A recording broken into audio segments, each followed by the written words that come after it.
Well, hello and welcome back to another episode. It's great to see you all. I hope you're doing well. So today I really just wanted to make a really short, quick video just to look at how I've gone about implementing image textures. This is building on the video I posted earlier this week on UV textures and UV unwrapping and how that works. And one feature I wanted to have with that was the ability to do image textures, which is what I've now done. So I thought I'd make a video about that. And I thought, well, why not, while I'm at it, make this animation to show off that it does indeed work. Anyway, if you like this video, please do remember to hit that like button, and if you haven't done so already, please consider subscribing to my channel so you don't have to miss any future videos. Thank you very much. Right, let's jump into it and let's have a look at how we can implement image textures.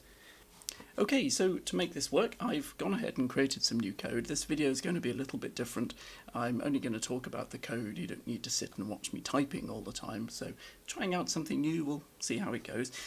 So if we look in our code folder, let me just run make clean first, just tidy that up. There we go. So look in our code folder. I've got a testimage.bitmap file. That's the file we're going to use as our image texture.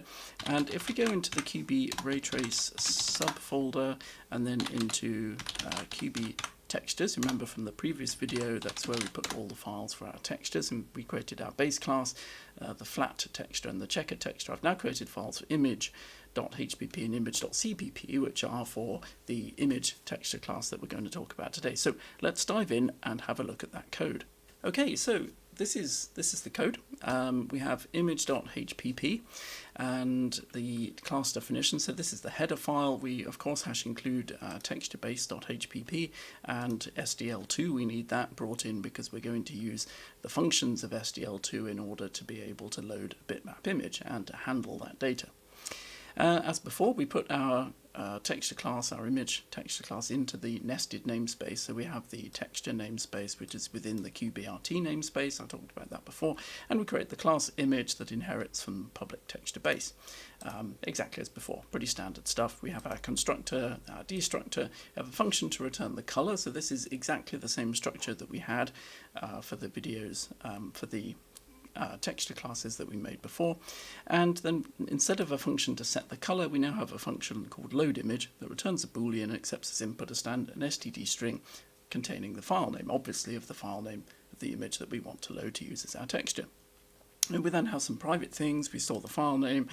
We use an SDL surface pointer to store the image surface. If you don't know about SDL surfaces and things, I suggest go and have a look at the documentation of the SDL2 library. That's really helpful. Or some explanation of that right back at the very first episode of this series as well. We have SDL Pixel Format to store the pixel format, a boolean flag to show whether we've loaded our image or not.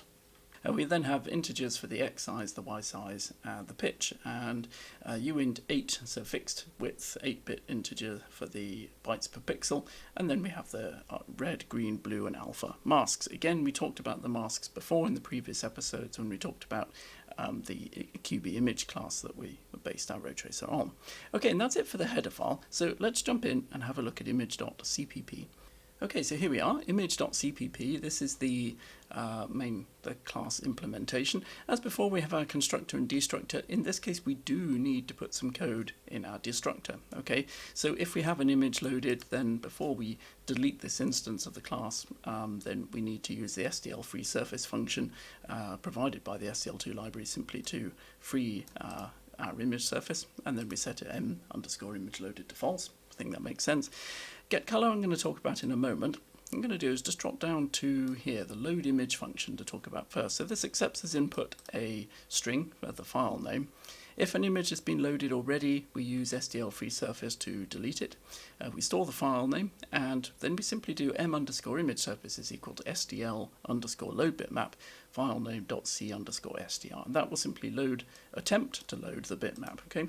If, then we simply do if not m_image surface, that we display an error message, fail to load image, set image loaded to false, and return false. Okay.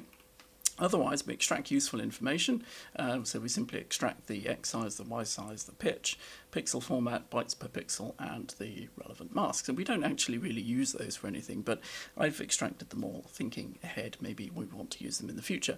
And then for debug, I've simply displayed this information that shows the width and the height of the image that we've loaded, the number of bytes per pixel, and the pitch. And we set image loaded to true, and we return true. Okay, so let's have a look at the actual getColor function, because this is where it does the work. If you remember back to the episode earlier this week, looking at UV space and textures, all of the texture classes work the same way. They all have a getColor function to which we pass a two-dimensional UV coordinate, and it returns the corresponding color of the pixel at that point.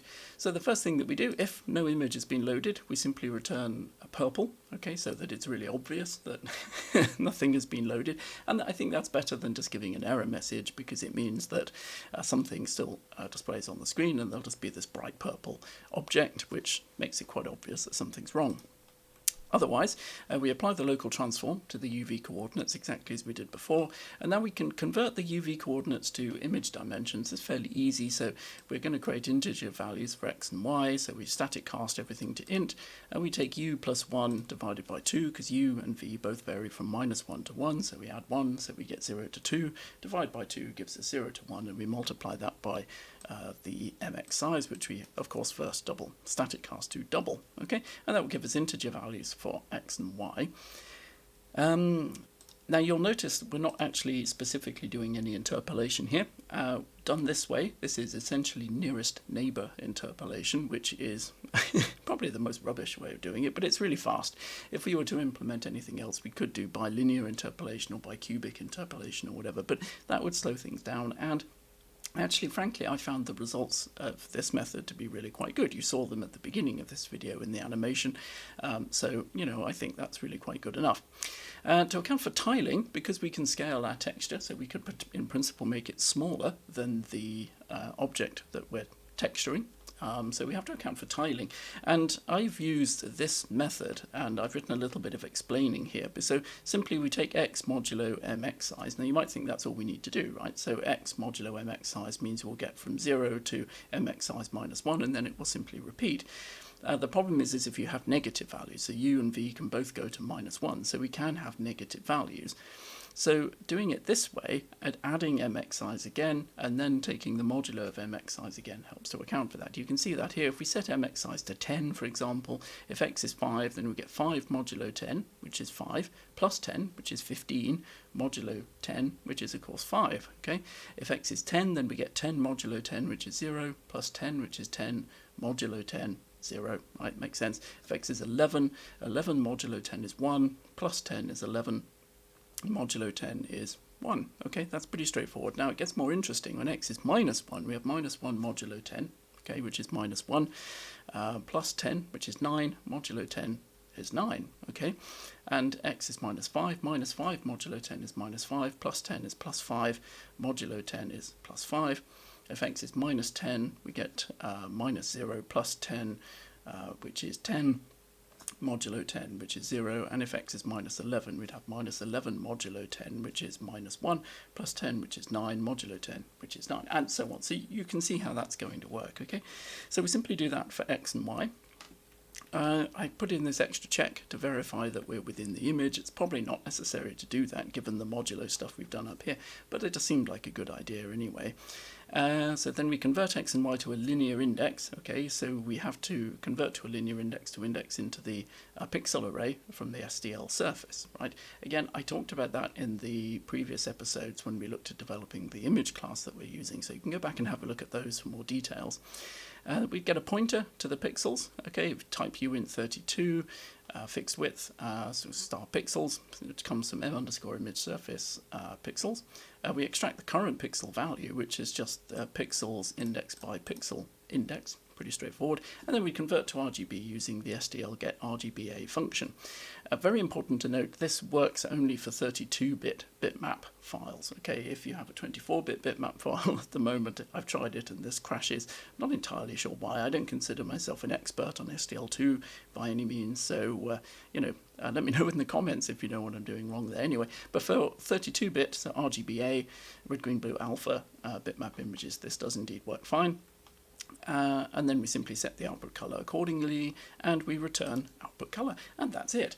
Okay, so that's pretty straightforward. Now I did have to make some minor changes. I spotted that there was particularly to the sphere, class. So let's just have a look at that quickly. Okay, so in object_sphere.cpp, I realized I did make a mistake before when I talked about how to actually calculate the u and v values. So if you go back and look at the episode from earlier this week, if you haven't seen it, this is the code that I wrote then originally, and I used the arctangent atan function. I should, of course, used atan2.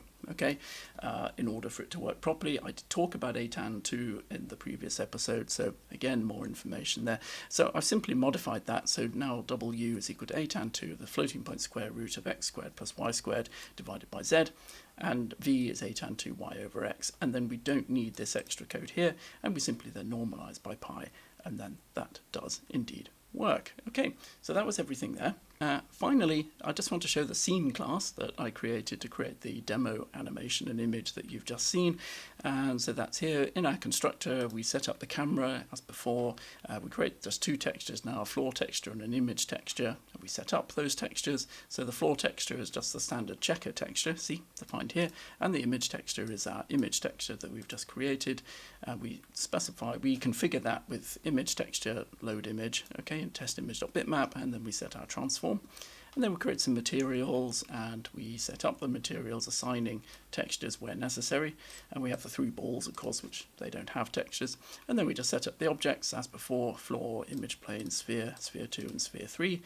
Pretty straightforward. Push them back into the scene, set up the lights and everything else. One final last change is I also changed the code for displaying the progress that we're making, so it displays on a single line now rather than scrolling up the terminal. You'll see how that works in a moment. So just put /r at the end and then use cout.flush to actually make it display, rather than std_endl, which of course puts it onto a new line, and that's not what we want. And then just at the end we put the endl there, okay, for tidiness. Okay, and that's just about everything. Lastly was just in capp.cpp from the previous episode. I didn't specifically show that in order to go back to rendering the images, you comment out this code that we've got for displaying the texture and put mscene.render back in. Okay, just in case you missed that. Okay, let's look at that terminal window. Let's compile this, let's run it, let's demonstrate that it works. Okay, so at my terminal window, let's go back to the main folder. Let's run make, and that will go through and compile everything.